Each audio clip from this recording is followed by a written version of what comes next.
的颜色。你走向的那一刻，画面跟着颤抖，比错过残忍的是没可能挽留。你如何形容我？我偶尔也会自责，是朋友，是过客，还是绝口不提呢？是不是我能给的没他多？是否在绚烂的星河，天亮都要失色？听说你为他做的件件事，我曾经求而不得。我口不巧的烟火，偏偏降落在别人窗口。那晚的风吹到今天都还未凉透，才松开手，你却以我紧别的温柔。听说你轻描淡写安慰他说从来没爱过我，渐入礁石的承诺也逃不过潮汐里沉默。那晚天空眼看着刚被日落染色，你却要走，说时间已太晚了。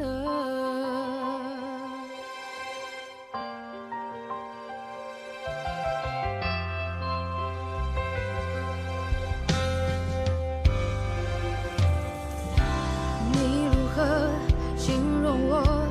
我偶尔也会自责，是朋友，是过客，还是绝口不提呢？是不是我能给的没他多？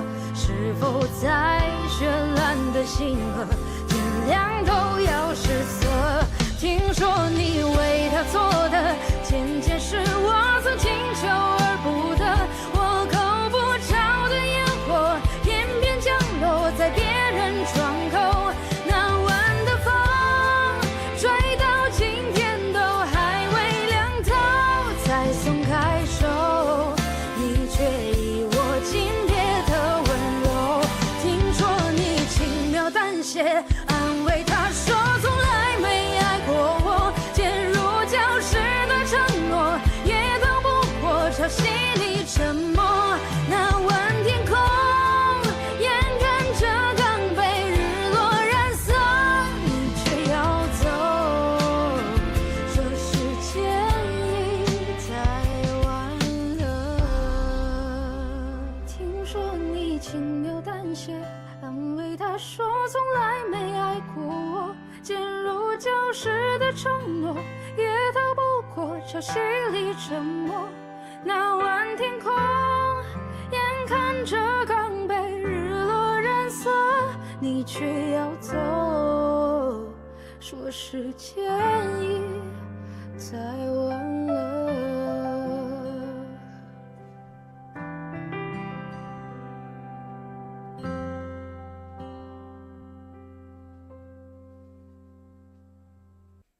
让我们形影不离。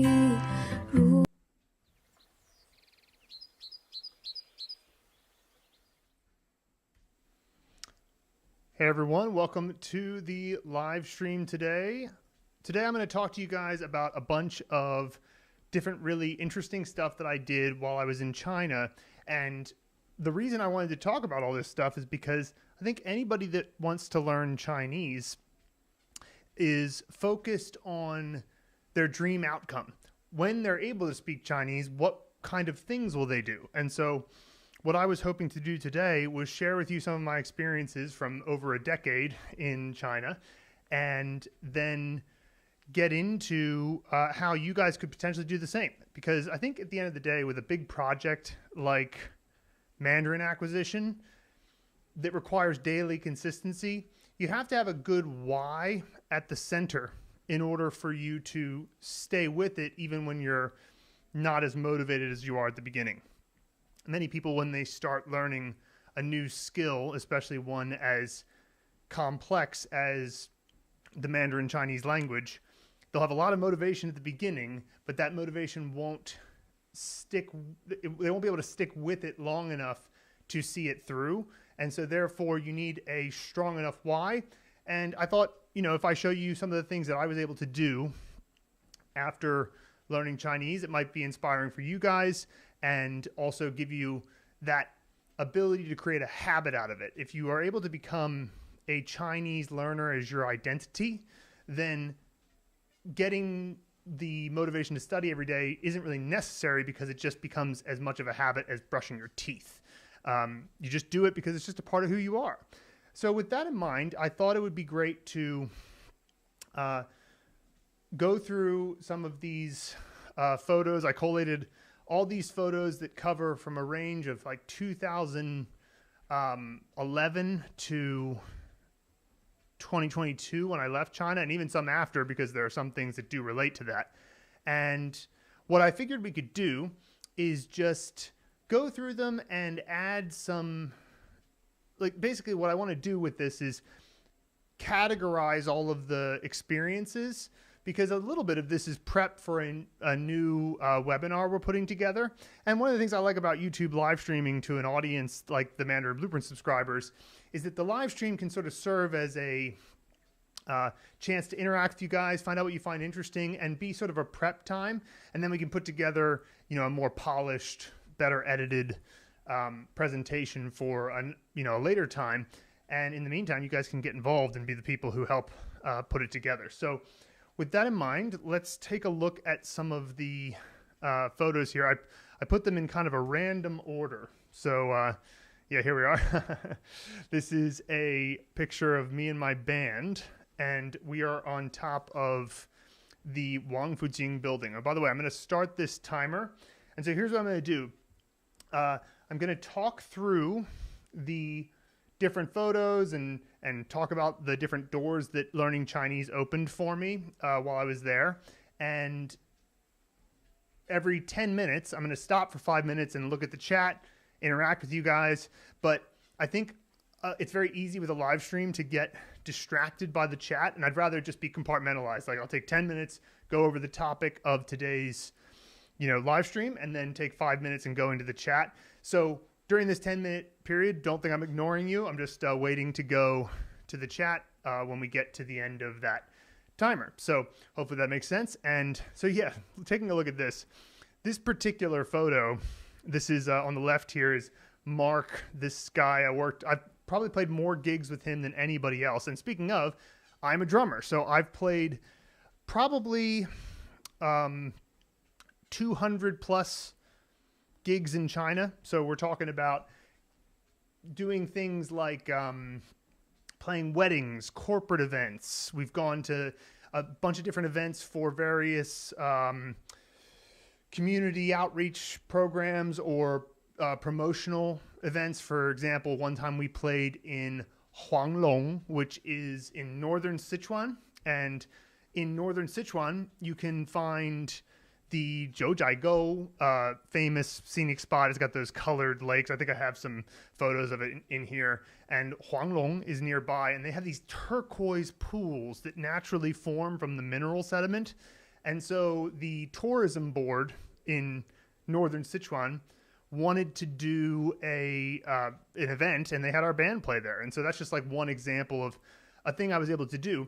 And when it comes to something like this, the theme I have from playing with my band is that this is a skill that I had before coming to China, learned how to play drums while I was living in the US as a kid and a teenager.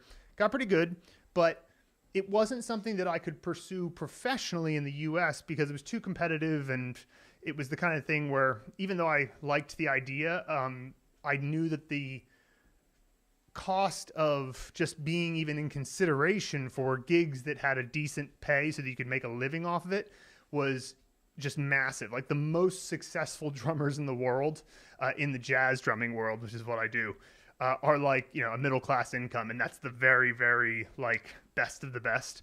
So I didn't feel that that was a good career path for me in the US. But then when I moved to China, I was kind of shocked to find out that, if you learn the language well and you connect and make connections in your local area, whether it's Chengdu, where I lived, I also lived in Beijing for a couple of years, then you can do the thing you're already good at, but in China, because the demand for somebody who has had experience living in a Western country or just living in a country that's not China, who has a different view of, you just as a unique person, you get an automatic like starting value just by the fact that you were willing to go there, right? Just by taking the risk of traveling across the world. You know, other drummers in the US could have done this, but I did. So that made it so that having a band of foreign musicians who are all pretty good is at a premium. And that means that whatever it is that you do, you know, you guys can maybe share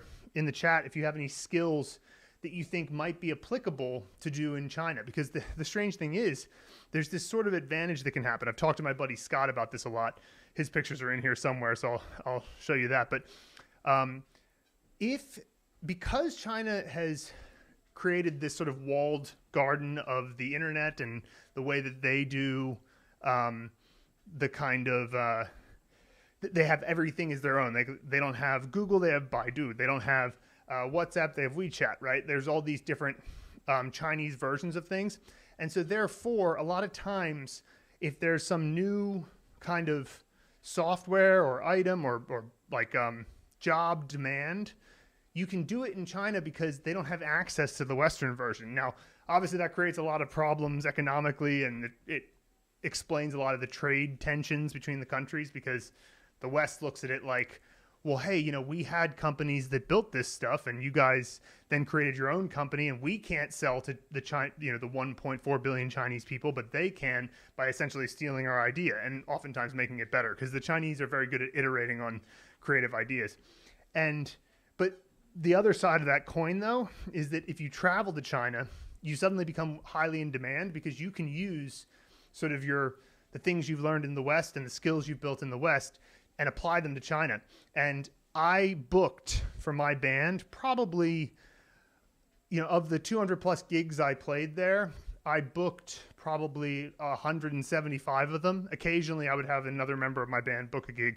And the reason was because I could speak Chinese. And so the agents who, you know, arranged weddings and events like this, they started to get to know who I was and get to know our situation, and would contact me. And every now and then I'd open my phone and, oh, look, there's a gig opportunity. Let me quick start the negotiation. And because I could read and type in Chinese and also send voice messages in Chinese, I was able to create a good recognition amongst Chinese people that, okay, we can go to this guy and it's not going to be very difficult to get a good band, and B, somebody we can communicate with really easily. So let me know if you guys have a skill that you think you'd be able to apply to China if you were able to know Chinese, because that's the kind of thing that can really help. That's more of a professional thing. Okay, let's start here from the left. Oh, this is a video of me doing a drum clinic, or at least it's like the wrap-up video. I think I can play this. Just a second, let me start playing this. I won't play the whole thing, but this is kind of cool.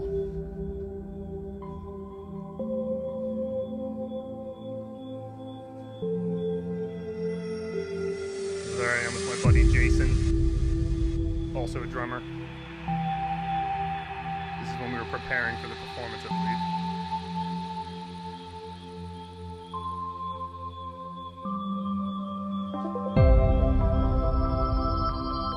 Prizes for the kids. We were judging lots of young drummers during this. Setting up the kids. This is in Lanzhou, in Gansu province.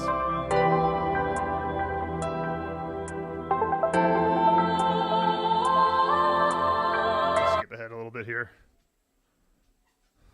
Yes,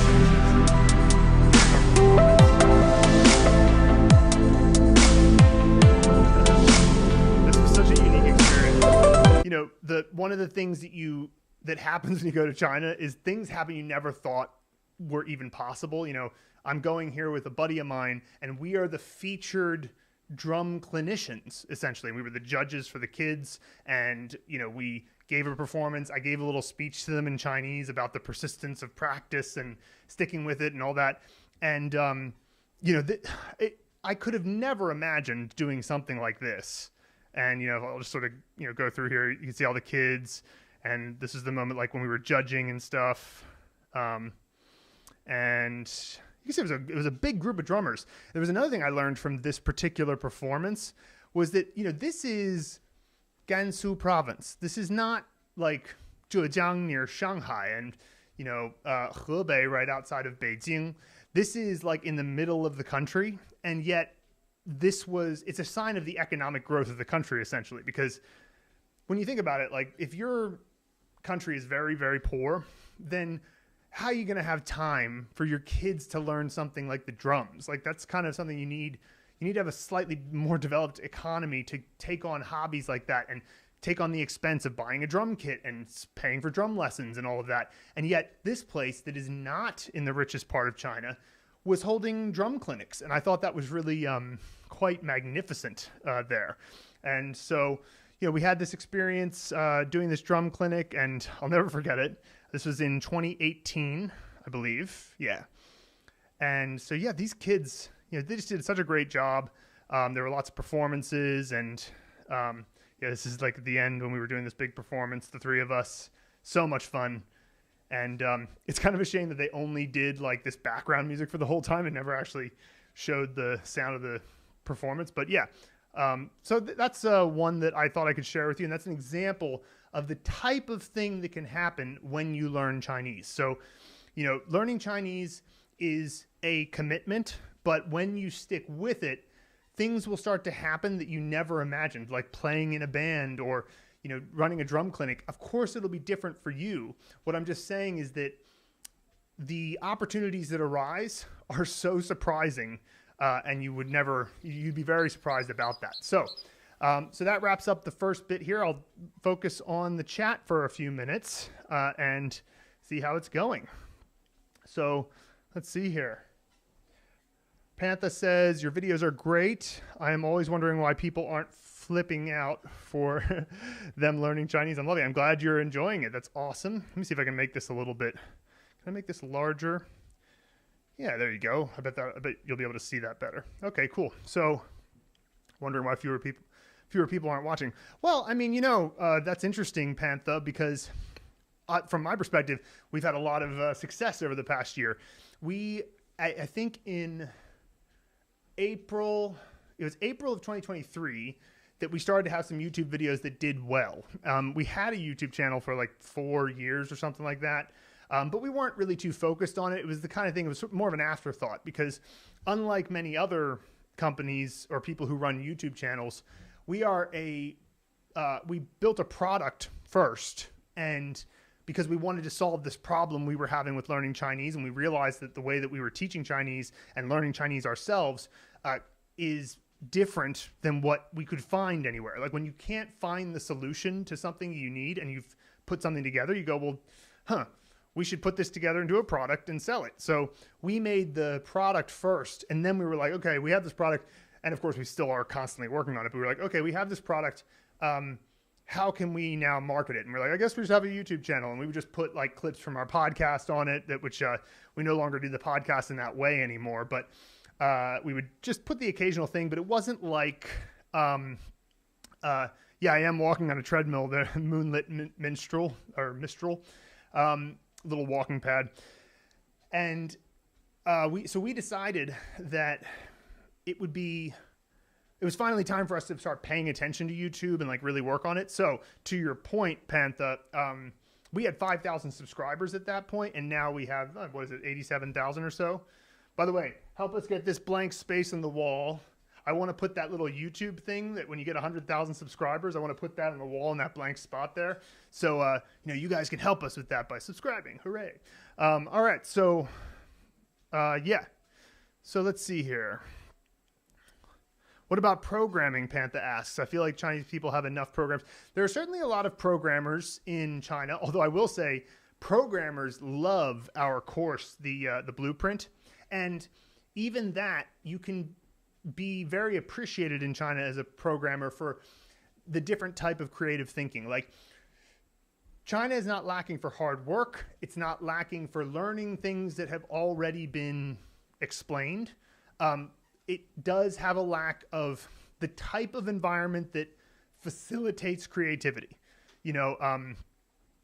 which I think comes down to free speech and free expression, in the sense that the real problem of censorship is that it's not so much that like how the political discussion is about it in the West. I think it's more that in your own mind, before you even go there, you stop yourself. So you go, ooh, if I say that, or if I think this way, it might get close to maybe criticizing the government, even though it's not really. But because you think it might, you don't even go there. And so there's a creative thinking issue. And it's just a trade-off. They have decided that we'd rather have this uniform education system that's very focused on these tech issues. And there are a lot of engineers and programmers that come out of China. But I've seen this even on Chinese social media. It's not a censored thing to say that Chinese people are good at going from 1 to 99, but they're not as good, comparatively, relatively, all there are individual exceptions, of course. They're not as good at going from 0 to 1. So having a brand new idea. So Pantha, if you're a programmer, I bet you could go to China and have a very successful time programming, getting into that world. All right. Doesn't China have age limits as far as hiring people for work? I'm not sure. Seems like it could be. What about community organizing? In Germany, there are a lot of community kitchens, which also serve as hangout spaces. Maybe that's too involved. Or translation. I do love reading German, and I can speak French, English, Hindi, Urdu, Sanskrit. Yeah, I mean, I think all of those things you wouldn't be blocked from being able to do them. I think that one of the things you can consider is spending time there for a period and then deciding that, okay, now that I've spent that time, I know where I want to go. Like, I didn't know that I was going to become a drummer. I didn't know that I knew I was a drummer, but I didn't know I was going to professionally drum in China until I got there. I didn't know that I was going to run clinics and many more things. So some of it is you go and then you experience it and then you find your niche. So, all right, I'm going to pick up with Paula in a moment, but let's continue with some of these images. Yes, this image is from an event. It was just a property event promoting, like a real estate event, promoting a new real estate region of Wenzhou, which is a suburb of Chengdu. And by the way, when I say suburb, a suburb in China is not the same as a suburb in, say, the United States. It's not like the single-family homes in cul-de-sacs and all that. I mean, it's not that doesn't exist literally anywhere in China, but it's not mostly how it is. It's like you won't see that in many places. It's a very, very niche thing to have that. However, what you will have is these high-rise apartment complexes. I lived in them pretty much my entire time in China. And so you'll have a complex that is a bunch of like 15, 30-story buildings. And so inside of it, you'll have about 1,500 people or so. There will be gates to get into it. And they usually, these days, the inner section of the complex, they've been knocking down the old communist blocks and putting in these apartment complexes. And inside, it's very, very well gardened. And usually there's a nice sort of, in the one I'll just speak about the one I lived in most recently. There was a running track, lots of trees, lots of bushes and flowers. There was a little playground for the kids, sandboxes, things like that. There was also a convenience store that was pretty well stocked inside the complex. So that was kind of nice. I hadn't experienced that before, that you had something inside the complex. Anyway, this is all just to say that in this event, I was speaking and was paid to speak to help promote this particular real estate company. So, again, I didn't think I was going to do that upon going to China. But once you become known as a person who can communicate well, if you follow the right methods, then you never know. Like, things like this can totally happen. And, what fun it was. So that's another example of something you can do. All right. So then, this is a video. This is from New Year's of, I believe when it was changing from 2017 into 2018. Is this a video? I thought this was a video, but I can't seem to play it. Oh, here we go. Yeah, so I'll play this for a second. This will just give you a sense of the environment.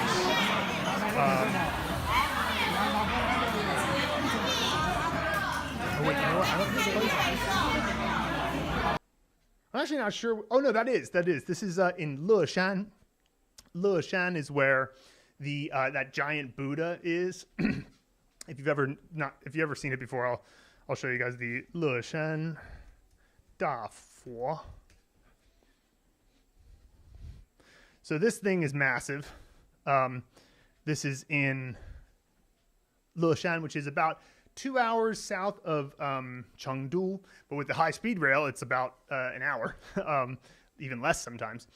And so this is the city where this huge Buddha is. You can get a sense of scale there by seeing the people there at the bottom. And Leshan is where one of my Chinese friends lived, and she invited me down there for New Year's because, Chinese people are so hospitable. And she was very excited to show me, what life was like in Leshan. I met her grandmother and her parents.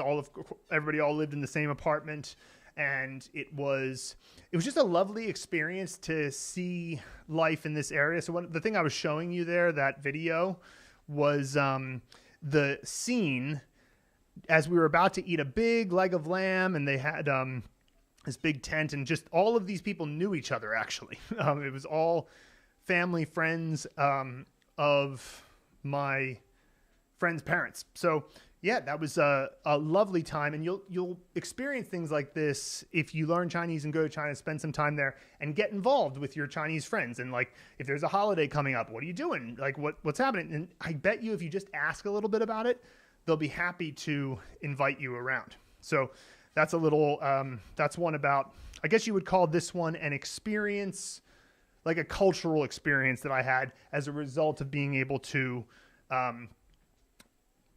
read Chinese. Oh, and by the way, I set this out and I forgot to mention this. So I have with me some Ming River Baijiu made in Sichuan, which is made me very excited to have. So it's Sunday, it's the weekend. I thought I'd have a little glass with you guys. And baijiu, if you don't know, is a kind of rice wine liquor. It's definitely a liquor. You don't want to have too much. Like, that's probably already too much. And so if you guys want to cheers with me, in China they would say ganbei, which means dry glass. Now, I'm not going to do a dry glass right now because I'm not trying to be hammered in this call, but I'm going to have a sip with it. And cheers to all of you. Happy Sunday, and thank you for joining on this live stream. It's funny how scent and taste are so tied to memory. Like, as soon as I taste that, a lot of people don't like baijiu, and I get it. It's very intense. And a lot of Chinese people, if they try whiskey for the first time, they're like, oh, this is intense. And, it really just comes down to what you're used to. I did get used to it while I was there, and I've learned to appreciate it. Although, unlike some other liquors, it does have quite the aftertaste. So I would take it easy. But it does remind me so much of a scene like I showed you here in China. There would be baijiu around. There would be the smell of baijiu in the air. And that would also be true in like at a wedding or something like that. Sorry, I got ahead of myself there. Yeah, this is another image of that. I think it's the same video. And then here, oh, this is kind of cool. Another experience I never imagined happening in China. So this is in 2017, and it's me giving a speech at the Tianfu Bei 创业比赛, which is the Tianfu Entrepreneurship Cup. And essentially, it was a Chengdu, Sichuan-based entrepreneurship competition where you would go in and explain your ideas, and if you won, you would get a government grant to build your business. So, like, here's I'll just play a little clip of this with my Chinese that wasn't as good as it is now, but hey, it's still fine. So check this out. You guys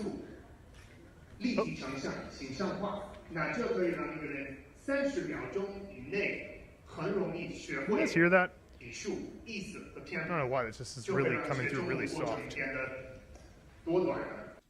Well, I don't know if you could hear that very well, but you can see that these are the judges here in the first row, and then there was the other competitors, and it was essentially our opportunity to show them, hey, we came up with this better way of learning characters, and you can fold that into words and sentences. It's just the Mandarin Blueprint method, which we have courses about. You can see the links to learn about this stuff here on the live stream background. But what was so cool about that was that Chinese people were fascinated by this. They were like, wow, yeah, no, that does make sense, right? Because Westerners are going to have a different way of looking at things, and we never learned as adults. So they were, every time I talked to somebody about this in China, they were like, wow, good idea. Teaching Chinese to foreigners from a foreigner's perspective. And like, it really surprised me that they, you know, you'd think that they might be like, how dare you try to teach our ancient and beautiful language. But no, it was the opposite. They were like, that's a great idea. And we ended up getting second place at this competition, which was, you know, again, just the kind of thing that you would never imagine happening. When I went to China in 2011, I never thought that 6 years later I'd be up on a stage giving a speech about my company that teaches Chinese. I mean, it's unbelievable the types of things that can happen if you just stick with it and just make Chinese a habit. So that was really cool. All right, nice. Let me just see if I open this, if it gets any louder. Huh. That's weird. It's so soft. I don't know why it's so soft, but all right. Anyway, moving on. Yes, I took this picture. These are kind of out of chronological order. This picture is from 2022.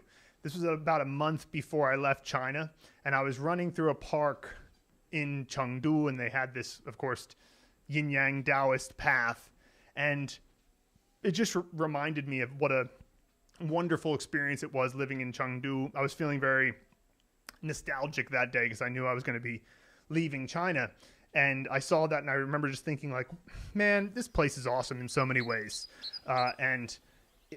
but I know it wouldn't have been nearly as good if I hadn't spent some time learning Chinese. All right, let's go take some time and go into the chat. I left off with Paula. She says, been doing Mandarin Blueprint for 1 year now. I'm slow. I'm only at level 19, but I find I'm learning quite a bit, and I'm able to communicate some at my local Chinese restaurant. Great. I'm grateful for you guys. Well, I'm glad to hear that, Paula. That's excellent. And look, there's no right amount of time that it should take, because think of it like this. You know, the blueprint is a map, but it's not the territory. The territory is your own brain, and you walking the territory is just a matter of using the map, and you can use as much or as little of the map at any time as you want. You know, there's no need to rush through it. I mean, if you have obviously if you have a deadline or something, you can rush through it, but if you're just trying to build up a skill, if it takes you 1 year, 3 years, 5 years, 10 years, you'll still have it for the rest of your life. So it's mostly about daily consistency. Even if all you do is like one thing a day, that's better than nothing. So I'm glad to hear that you're making progress. All right. Will this stream have a record I want to watch, but I'm very busy right now? Absolutely, Nikita. I believe all the live streams are saved automatically on YouTube. The last one certainly was. All right. So the same thing for Kias. Pedro, thanks a lot for putting out a lot of really great information. Getting to know Mandarin Blueprint was definitely a game changer. I'm glad to hear that. If you want to share,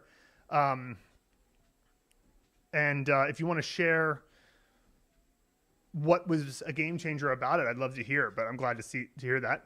Ganbei to Kyle, got the Baijiu here. And yes, I know I didn't just make the glass dry, but I'm not trying to take a bunch of shots. Okay.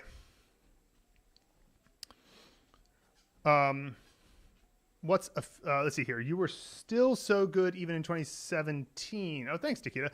Well, everything is a process regarding your language acquisition. It's not like everything happens in a linear fashion and it's just super easy. I've had my ups and downs, but generally it's like the stock market. Like it goes up and down, but generally goes up. So like a yo-yo, like using a yo-yo while going up the stairs. So I look back at how I was 7 years ago in 2017. I can't believe that was 7 years ago now.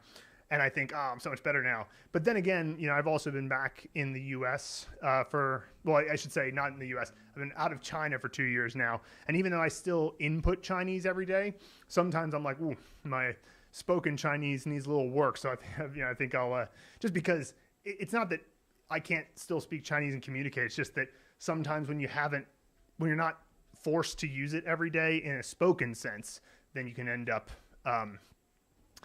you can end up just feeling like you know what to say, but it doesn't come out right because the mouth muscles aren't as trained up as they were. But I also understand a lot more now than I did even when I left China, and my spoken Chinese is probably at the best because every day I'm listening to Chinese. No, there's not a day that I don't come into contact with it. I'm always reading it. Like, the input is the most important thing. So yeah. Okay. What's official in Chinese? Well, I mean, it depends on what you mean by, like, do you mean like a government official, or do you mean like, you know, for example, formal or official might be 正式. But an official in government would be 官员. Path in Chinese is 途径, or just 小路. So 途径 is like a path. For example, if you were going to go 徒步, which means hiking, you would definitely, that would be called a 途径, like the path of treading. 途 is like treading. But then 小路 is small road, so that can sometimes be path as well. Depends. I live in China. The stream is good. Glad to hear that. All right. Sounds like, Nikita, you'll have a lot of free time this year and planning to start Mandarin Blueprint. Is there a chance I will overwhelm my memory if I study every day? I have ADHD, so I'm scared I will hyperfixate and burn out. Right. Well, definitely not if you study every day, because the key is not so much the key to not burning out is just lower the amount that you study every day and do things that are automatic. For example, if you find yourself getting overwhelmed, just decrease from, I don't know, an hour a day to 30 minutes a day, but don't have 0 days. That's really key. Don't have 0 days. And then also do things that are passive, like always have Chinese playing in the background, or leave a bunch of books lying around your house that are Chinese content, right? So I would recommend that. All right. Let me go back to the pictures and keep explaining. And for those of you who have joined, you'll see the timer there at the top. The way I'm doing this so that I don't get too distracted by the chat is to spend 10 minutes focusing on the topic of today's live stream, which is the many doors that opened after I learned Chinese, and sharing that with you. And then for 5 minutes, I'll stop and talk to you guys about what you're saying in the chat. All right, so let's go to the next photo here. Yes, this is in Yading Jingqu in 2011, May 2011. That beautiful lady there is my future wife, and I met her in China. And there's another example of how, again, you don't know what's going to happen. So let me talk to you a little bit about the expat community in Chengdu.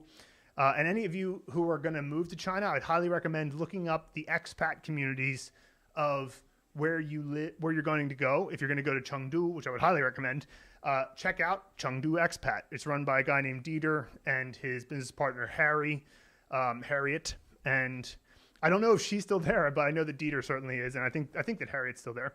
And it's such a great resource, because what's cool about meeting expats in the city that you're in is that you have an automatic connection with the people. So you get to be able to say, okay, let's go to this place where there's some expats hanging out. And as soon as you meet somebody, it's like, hey, why did you come to China? Right? And so that's how I met my wife. It was just after the COVID lockdowns of 2020. And, which, by the way, I could go into this in detail, but the experience of COVID in China was very different from the rest of the world. So for us, it was in April of 2020 that everything opened up. Not the rest of the world to China, but within China, everything opened up in April of 2020, while the rest of the world was like deep in lockdowns. And I just remember going to a comedy show that was advertised on Chengdu Expat, and met my wife. She's from Serbia. And that's another thing too, is that you never know, like there's people from all over the world. So it's not just like I go out and maybe I'm into entrepreneurship. For example, I went to an entrepreneurship event on Friday, met a lot of really cool people. And, except for one guy I met, they were all American, which is fine. But like you go to an expat event at a city in China, and first of all, there's always lots of Chinese people there, but then you have people from everywhere, and it's really great. And so I would just highly recommend that if you go meet the expat community, you might even meet your future wife like me. All right, next. This is an event. I want to say this was 2015, 2016, maybe. I was hosting an event for Panda, which is an electric vehicle car share in Chengdu. So that was really fun. I did a lot of prep for that because it's really tough to give a speech in Chinese or host an event in Chinese when you've only been learning for a few years. But it's also great because it puts like the pressure on to make sure that you prepare well enough. And so the event went well. And my buddy Scott, see, for me with the hosting events in Chinese, I did it. I had the experience. I did it like 3 or 4 times. In fact, here's another event that I hosted for Huanglong. That's me wearing the traditional Qiangzu. Qiangzu, the dress of the particular ethnic group that is around the Huanglong area. I found the hosting events thing to be a great experience, but also an experience that I didn't feel wasn't necessary to continue with that experience much longer than that. I felt like it didn't matter too much that didn't matter. I wasn't that interested in hosting events, like because the events themselves, the whole experience of it was not really up my alley. But my buddy Scott, he's got the type of personality where he loves that type of thing. And so his Chinese got really, really good as a result of him putting himself into this situation a lot, putting himself into these fairly high pressure situations. And nowadays, I mean, he's put himself in a situation where he is so valuable in China. I mean, he's kind of famous, to be honest. And he gets paid an exorbitant amount to host events, government events, big corporate events. And they love it because when you have clearly a foreigner coming up, speaking some Swiss Chinese and hosting an event like that, it gives you a lot of mianzi, a lot of face as the people who are running the event, because it's like, wow, look who you got. You got somebody who is excellent at what they do from another country. He also happens to be a shuai, which means a handsome fella. And so it's just like all those things combined means that he's now getting paid something like, 20,000 RMB for an event, which is, I don't know, $3,000-$4,000 for like a couple hours of work because he's in such high demand. In fact, I might be lowballing that figure because that was what it was. That was around what it was the last time that I was in China. He's done a lot since then. So point is, that's the type of thing that can happen and you never know. So, let me go where did I leave off? Oh yeah, this is, me hiking, Zhaogongshan, which is just outside of Dujiangyan in Chengdu. So Chengdu has in fact, I've actually pulled up Google Earth because sometimes I just want to be able to show you guys where this stuff is. So here's Chengdu, where I lived. And Chengdu is in a very interesting spot because it's just to the west are the mountains in western Sichuan, which if you follow them, they end up going all the way down to the Himalayas over here, right? So that's kind of where you get all the way over here. And this is like the western Sichuan area, one of the most beautiful places I've ever been. And so Chengdu is down here in the basin, massive city. And if you take this road up here, you get to Dujiangyan. And this Dujiangyan city is right at the edge of the basin and at the entrance to the mountains, right? A very awesome city. The people in Dujiangyan, like Chengdu is famous for having very friendly and welcoming people. And then Dujiangyan is like that on steroids. It's like they're really, really quite lovely people. And then Zhaogongshan is let's see. I know that it's somewhere around here. I wonder if, oh, here we go. Jiaogong. Yeah, so this is Jiaogongshan. So it's very close to the beginning of the mountains. And so that picture is of me there. I jumped into this bit of water because I was like, hey, let's let's get some cold water therapy here. But I love hiking and seeing beautiful places. And boy, does China have a lot of beautiful places. Like, it is much more than I kind of realized. I mean, it is Earth, right? So Earth is just filled with these incredible spots, but I just couldn't get enough of it, especially living in Sichuan. There was just a massive amount of places you could go, and there was a kind of wild freedom to it all, because you're just exploring these places on the edge of what feels like the frontiers of civilization. And so it was really, I wanted to share that picture because moments like that, I don't know. It's just, I don't know that I will ever have moments like that again. Here, oh, this is a picture. I like this picture because it's in front of the Global Center, the largest freestanding building in the world. At least it was when I lived there. And by that, I think it's like about the square footage. And I'll give you a sense of why. If we zoom out on Google Earth and go back over to Chengdu, and let me just reset to north so I can get my bearings. Right, okay, cool. So, yeah, here it is. Look at that building. The Global Center there, I'll say upside to 2D so you can see. So this picture was taken around here. It was actually this little field here. In this field, down here, we would play Ultimate Frisbee. And I actually got this group put together, this Ultimate Frisbee group put together through WeChat groups. Just said to people, it was during, again, it was another one of those COVID lockdowns started the trend of like, okay, let's get together and do something. And so we all got together. It ended up becoming this thing that we did every week, twice a week. And it was so much fun. And again, just a thing that was so easy to make happen by networking through WeChat, and WeChat rules for that reason. So, all right, let's go there and check out the chat. Let's see here. Where were we? Okay. The method for remembering the henzi was the most important info on my Mandarin learning experience. Yeah, Pedro. So Pedro's answering, what was the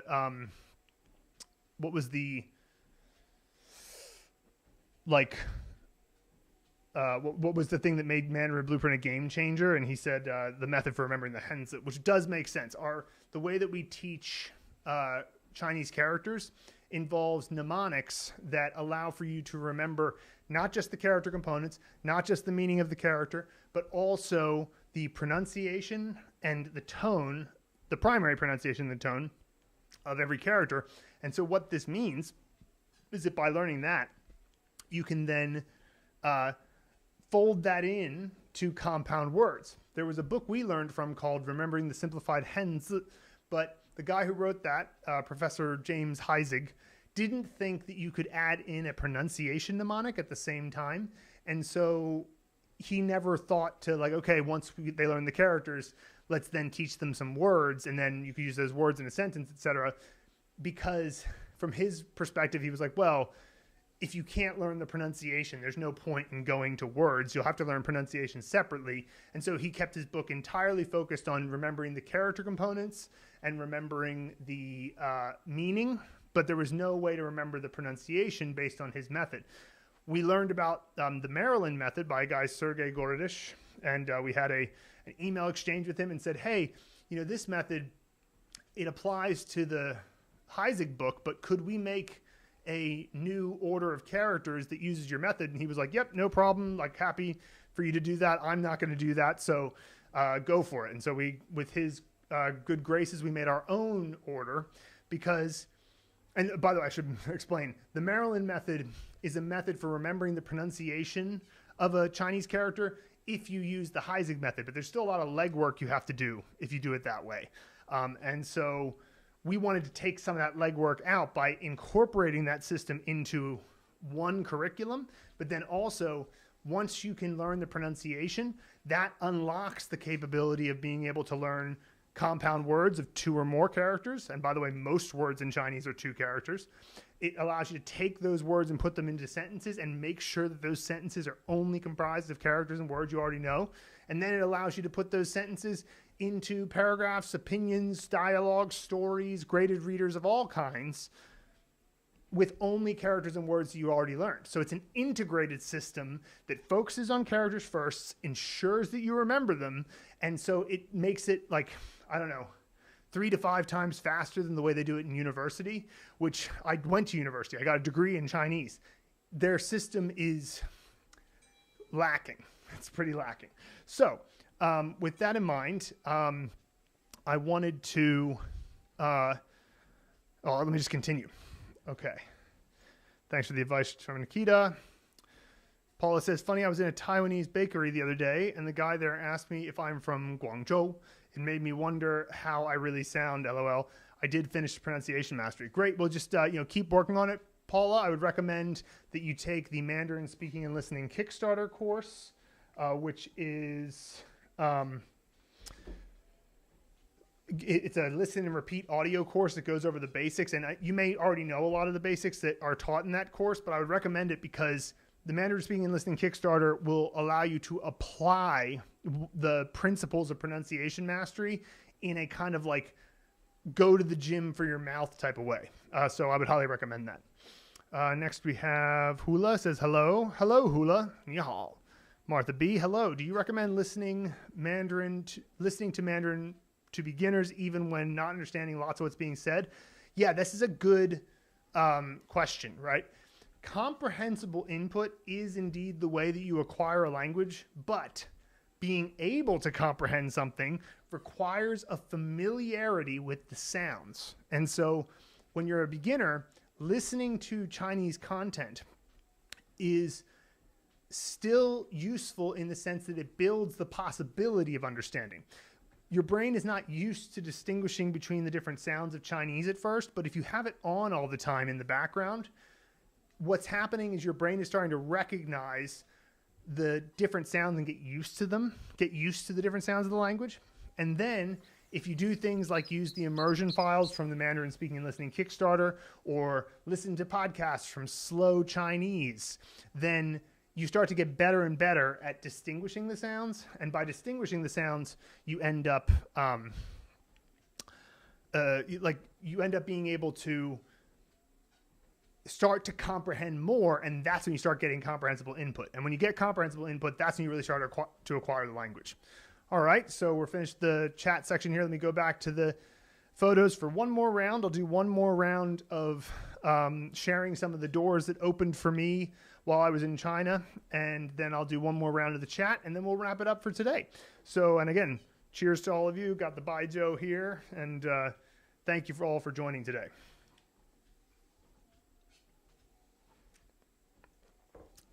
So I already showed this. This is in 2016, an event that I hosted along with this lovely lady to promote the, it was run by the 黄龙国家级风景区风景名胜区管理局, and it was just a great event. It was just promoting Huanglong, which is a very beautiful place, and I had a lot of fun. I mean, like these events, I'm glad I did a few of them to find out that it's not like I got over my fear of speaking Chinese in front of that many people, and then discovered that, yeah, but even if I was doing this in English, I don't think I would really want to do it because it's not my style.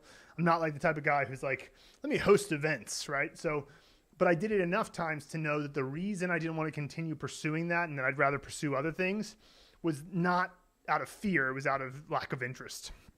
But still an amazing experience. This is a more kind of artistic shot of my band.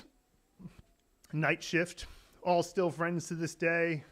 And this was at the top of a building on Kehua Zhonglu and Erhuanlu, Second Ring Road and Kehua Road, Middle Road in Chengdu, which has a place called Wangfujing, which is a there's a famous Wangfujing in Beijing. It's like a region but this is more like they used that name for a shopping mall. And so this is on the roof of that place. And it was really, really fun to take these pictures. Mark, American guy from New York. Harrison, Australian guy from Melbourne. Adai, she's half Tibetan, half Lebanese, Chinese citizen.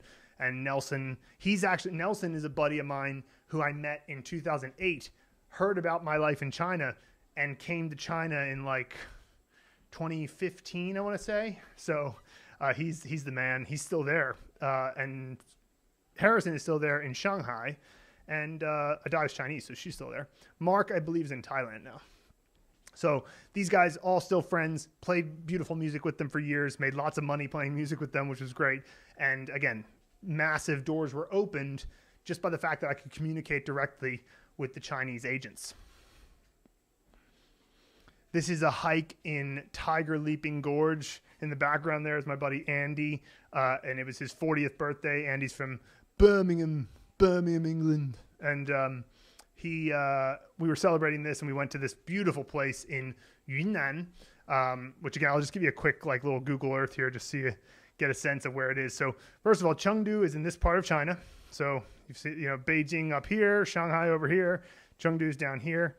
And then if you go south, you get to Yunnan province, and the capital of Yunnan province is Kunming. But if you go a bit northeast, you get to Dali. Dali is where Luke lived for a while. Luke is my business partner. He's actually moving back there.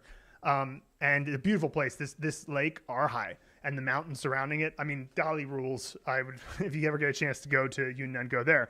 But then if you go a little bit further north, there's the town of Lijiang.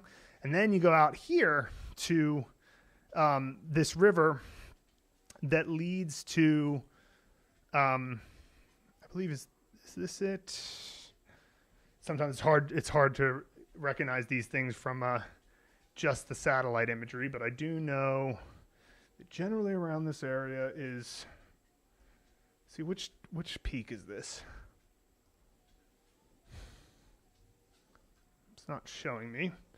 So let's see if I can figure it out. Is this Tiger Leaping Gorge? Yes. Yeah, so this is Tiger Leaping Gorge.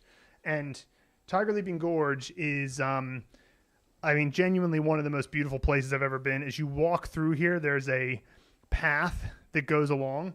And let me see if I can find some other pictures from that time, because it truly was one of the most gorgeous places ever. Is this it? Yeah. Look at this. This is in Tiger Leaping Gorge. The mist from the the mist from the river creates rainbows on a sunny day. And so like these double rainbows kept coming up over the gorge as we were passing through. And it's just like, just such an unbelievable, beautiful place. Like another shot from earlier that day. This was in Dali, but like also similar Yunnan spot. And so again, another reason that going to China, learning Chinese becomes better, because it was talking with Chinese people.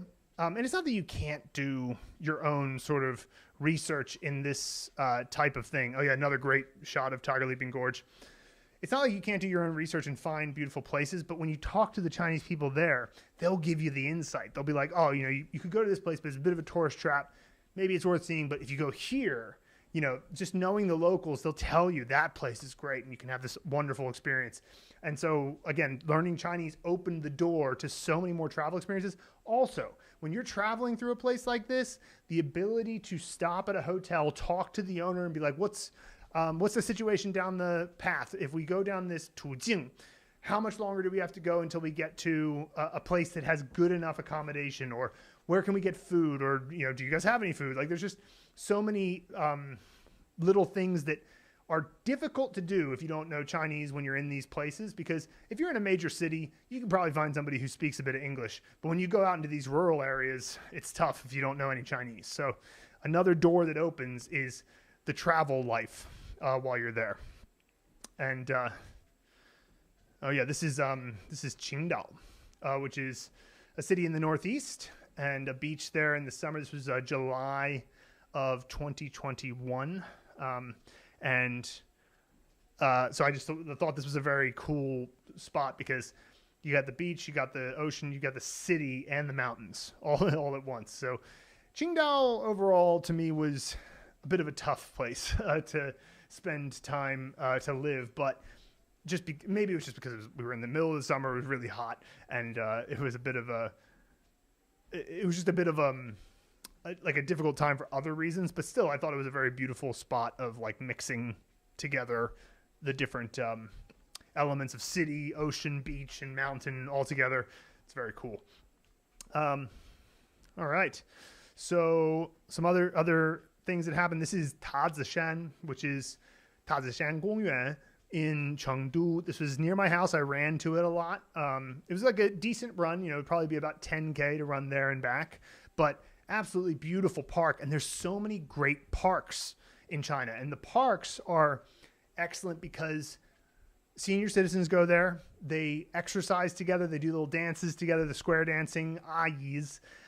There are people who have social events here, lots of kids around. It's a very delightful experience spending time in the different parks because they're just so vibrant. And I've joked with my wife that, like, because we're both not Chinese but lived in China for a while. I've joked to my wife, like, I don't want to move back to China, anytime soon. But I think that retiring to China would be pretty sick because the social life of the senior citizens there is so robust. And I think it's because they worked all their lives so super hard. And so when they get to that age, Confucianism and Confucian values tell you that your elders are the most important people and should be respected the most. So once you reach that point of retirement, it's like, okay, I'm on top. So I don't have to work hard anymore. The young people will do that. I will just get together with my friends and play mahjong and do little dances and walk around with my hands behind my back like this while, talking about the good old days. Although for many of them, the good old days were really bad old days because that was the Maoist days. But yeah, Tazishan, very beautiful place. And this is just the type of... I would have known that this park was here with that beautiful tower and, with the people hanging around. I mean, again, you can't predict what you're going to experience when you get to China, but if you learn Chinese, it will be so much more valuable and potent. So, okay, well, that brings us to the end of the bit I was going to share about you. I'm glad that I only got through some of this because I want to do many of these to try to really get home the point to all y'all that that when you go there, the doors that will open for you. And by the way, it doesn't have to just be going there. There's many pictures I'm showing here. I'll show you that are about things I was able to do outside of China, knowing Chinese. So the doors that will open when you learn Chinese are immense. And by doing that, by taking the time, by sticking with it, by remaining committed and consistent, you never know what will happen in the long run. Okay, so let's take a look at the chat one last time and go from there. So Kyle says, what is your opinion on italki or other one-on-one tutoring / conversation platforms? I think it's great to have conversations with native speakers. Do it as much as you can. These days, you can even have a conversation with the ChatGPT if you're feeling shy because it's actually pretty dang good. It sounds like a Chinese person when you turn on the conversation feature. But obviously talking to a tutor is a bit different. And the reason why talking to a tutor can be all right is because a tutor, here's the only thing I would say, set up some ground rules with them. They're not trying to, a tutor is not trying to, they shouldn't be trying to teach you the language from scratch. You should have a conversation with them. Input is the way you acquire the language. Input meaning messages into your eyes and ears that you can understand. But you need to activate it through output. But output, speaking and writing, is really just a matter of, it's just a matter of actually going out and activating your passive vocabulary through conversation. So when you are talking with someone, you're discovering that the words are there for you to say because you've come across them before in your passive immersion, and now you're activating it. And so you don't actually have to do a ton of learning, so to speak, in a tutoring session. You just need to have a lot of conversation.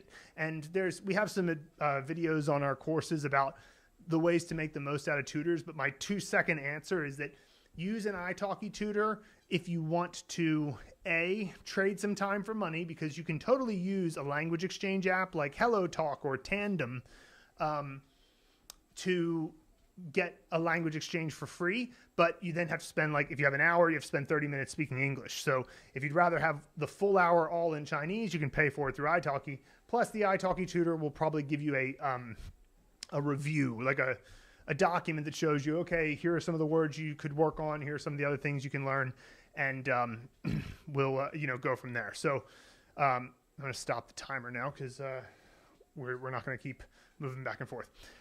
So yeah, that might be my recommendation for italki, would just be, don't overdo the learning element. Just have conversation and activate the things that you've already learned. If you don't know what to say, if you're struggling with finding the right things to say, that's not a sign that the teacher needs to teach it to you. It's a sign that you need more input, right? Okay.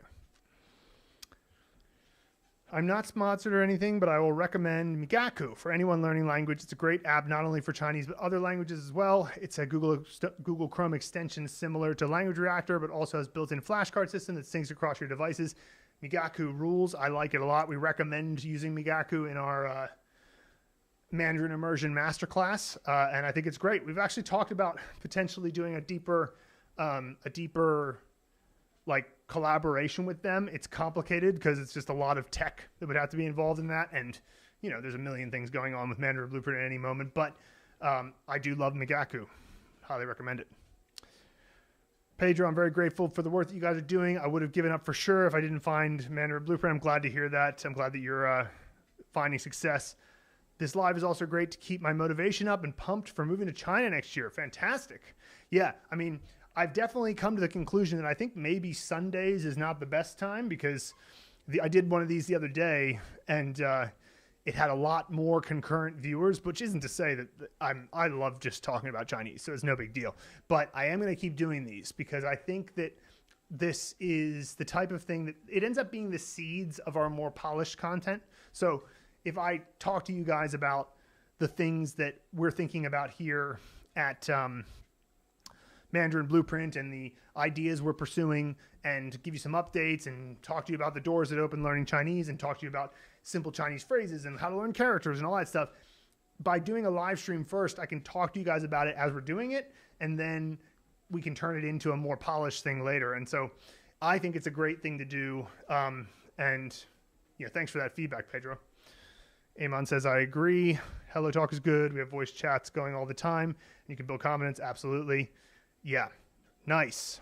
Okay. Well, we've gotten to the end of the chat here, which is fantastic. And I'm going to finish it up here. Thank you, everyone. Listen, if you want to get involved with Mandarin Blueprint in some way, you can always subscribe to the YouTube channel if you aren't already. We do have a 2-minute quiz you can take to get your Mandarin Fluency scorecard, scorecard.mandarinblueprint.com. And that is, Luke worked really hard on that to make sure that I edited everything that he wrote to make sure that it was as valuable as possible, so that when you take the quiz and we figure out, okay, here's where your fluency level is, we'll send you a PDF to your email that says what it is that you should work on next, with like details that explain what you should do. And then also anybody who signs up for the scorecard will end up getting a new promotion that we're offering at the end of this month for the Mandarin Speaking and Listening Kickstarter. It's got a couple of cool bonuses, including a preview of our upcoming course, the Phrase Vault. And I think you guys are going to love the Phrase Vault. And so if you sign up for the scorecard, you'll automatically get added to that promotion notification, and at the end of June you'll have the opportunity to do that. And then also we have a bunch of products: Pronunciation Mastery, Mandarin Speaking and Listening Kickstarter, the Mandarin Blueprint Challenge, only $7 for a 30-day or a 15-day or a 30-day challenge to learn 124 characters and start reading Chinese. And we have a bunch of free resources over at mandarinblueprint.com/resources.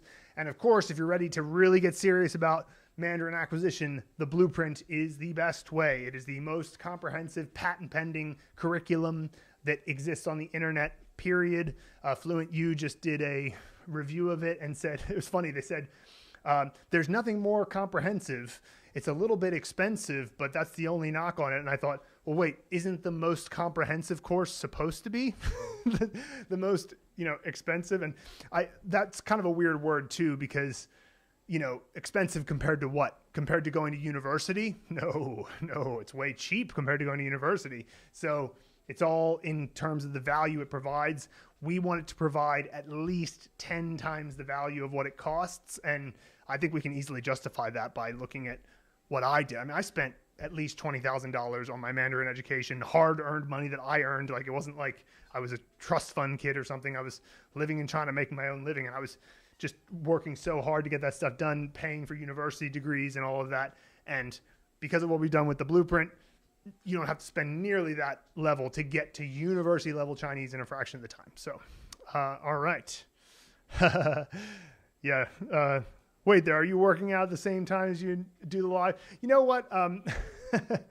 People think this is funny that I do this, but it's just a matter of, I don't like sitting all day, and I can't, when I do the standing desk, if I just stand all day, it actually starts to hurt my back. So I learned about, walking pads, and I just walk slowly, and that doesn't hurt my back and allows me to not have to sit all day. So it's really just that. Anyway, guys, Ganbei, and thank you so much. 再见